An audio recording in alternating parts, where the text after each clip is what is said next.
Hi everyone, and welcome to the first episode of Benson Bites. I'm your host, Marc Benson.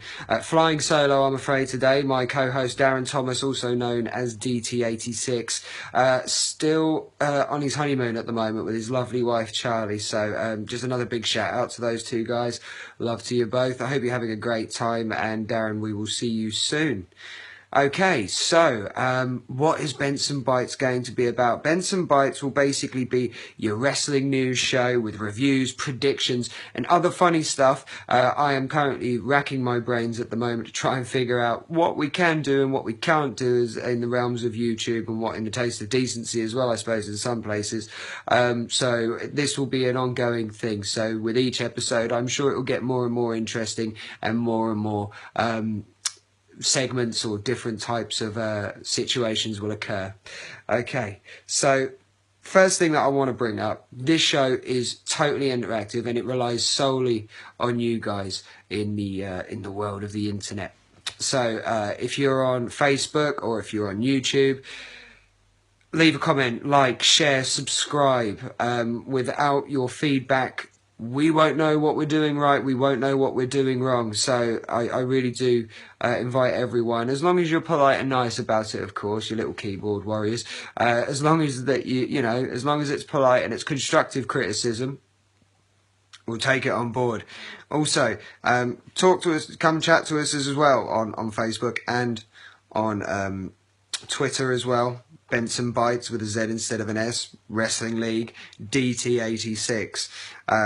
Yeah, come have a chat with us, come follow, and join us on this crazy journey.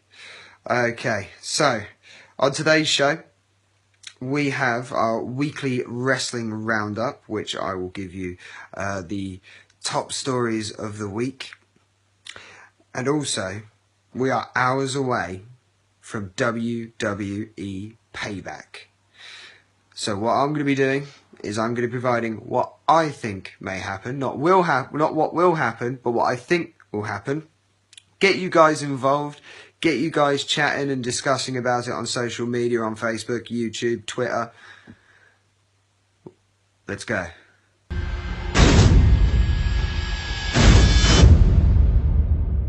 So, first up, Eric Young has joined NXT. Now, the former TNA superstar and also Wrestling League alumni was seen spotted outside Full Sail University, and Twitter blew up.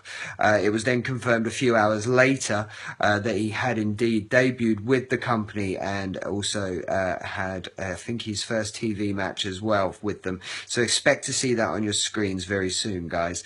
I think this is great news for EY, having met him and having had a brief chat with him.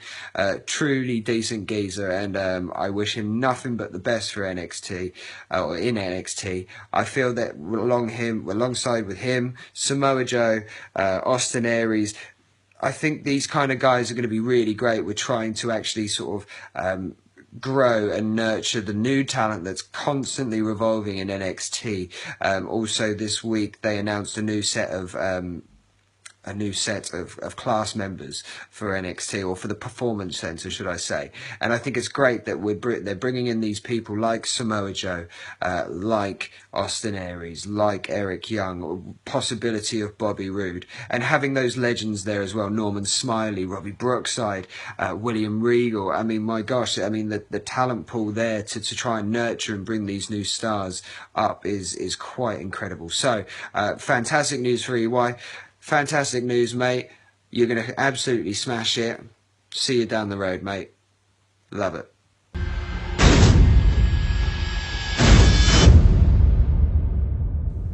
Also, Nikki Bella had posted on her Instagram this week that she is kicking off those neck braces and getting back to training, which would mean, in my opinion, a return from her fairly soon as well. Nikki's been out with a neck injury and subsequent neck surgery, which has taken her out for quite some time.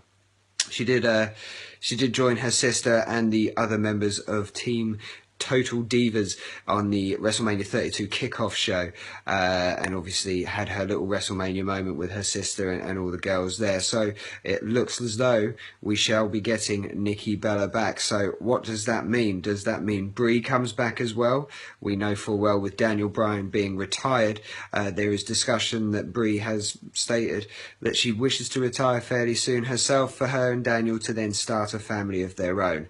Quite interesting to see how that will develop in regards to what happens with Nikki, because in my opinion Nikki and Brie are, you need to have both. You can have just one on their own, but to be perfectly honest, their gimmick, Twin Magic, for example, where does Nikki go from there? Does she ride solo? Does she, you know, it's a very strange time, I think, for the Bella twins. However, obviously with the announcement of the new reality show spin-off from Total Divas, Total Bellas as well, does this mean that Nikki's just going to be moving now into the reality TV show capacity along with her sister, or will she still be getting in the ring with her sister as well, or just by herself?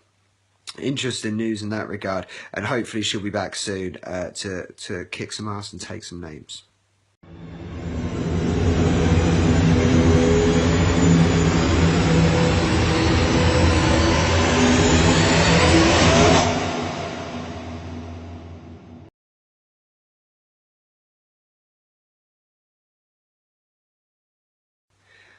So earlier this week as well, Make-A-Wish had their World Wish Day, which the WWE got heavily involved on.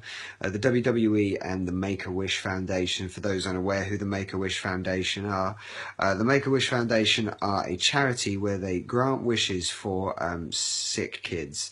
Either they are suffering from a terminal illness, or they suffer from severe disability. Basically, the Make-A-Wish Foundation grants wishes for these kids to give them a bit of hope, give them a bit of boost. And the WWE, as I say, have been heavily involved with the Make-A-Wish Foundation for many years. John Cena being one of the top Make-A-Wish granters in history. And I think it's a fantastic cause, really. And if you haven't checked it out, check some of the stuff on WWE.com where they're showing them meeting with the kids, and the fun stuff that they got up to on that particular day is heartwarming, and it's just a fantastic cause.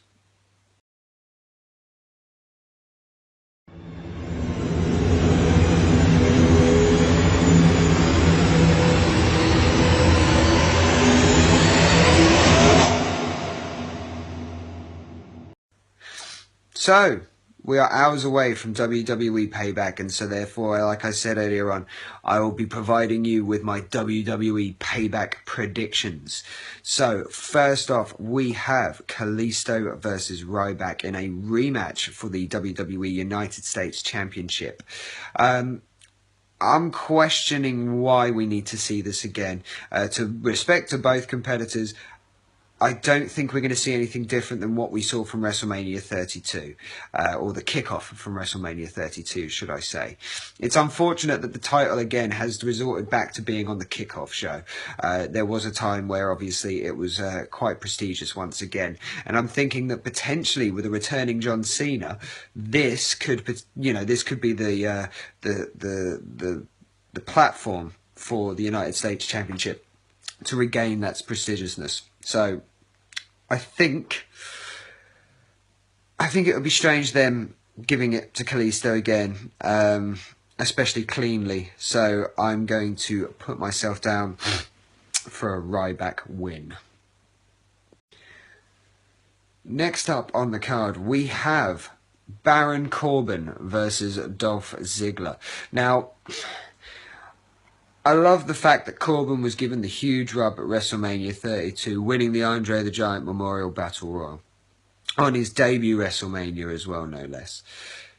What they've done since, though, in my opinion, has stalled the character, stalled the individual. As much as I love Ziggler, there has been zero energy in this feud. For me personally, it hasn't gone anywhere. It's been very dull. Now, If they have something more long-term for these two, I do not know. But at the moment, I can see this feud ending at this particular pay-per-view. Who do I choose, though? It's a difficult one because, as I say, just due to the lackluster nature of the actual storyline itself, it's difficult to really say. If they're being smart, then Corbin goes over. As much as Dolph is a great hand and obviously would sometimes need the rub, he doesn't need it all the time. He's been proven. People know that a loss is a loss for him, but he can always bounce back. For Corbin, they need to sort of bring him up, trying to make him look strong and make him look believable for the long run, which hopefully that they do, obviously, at Payback this evening. So, yeah, I'm going to say a Corbin win on that one.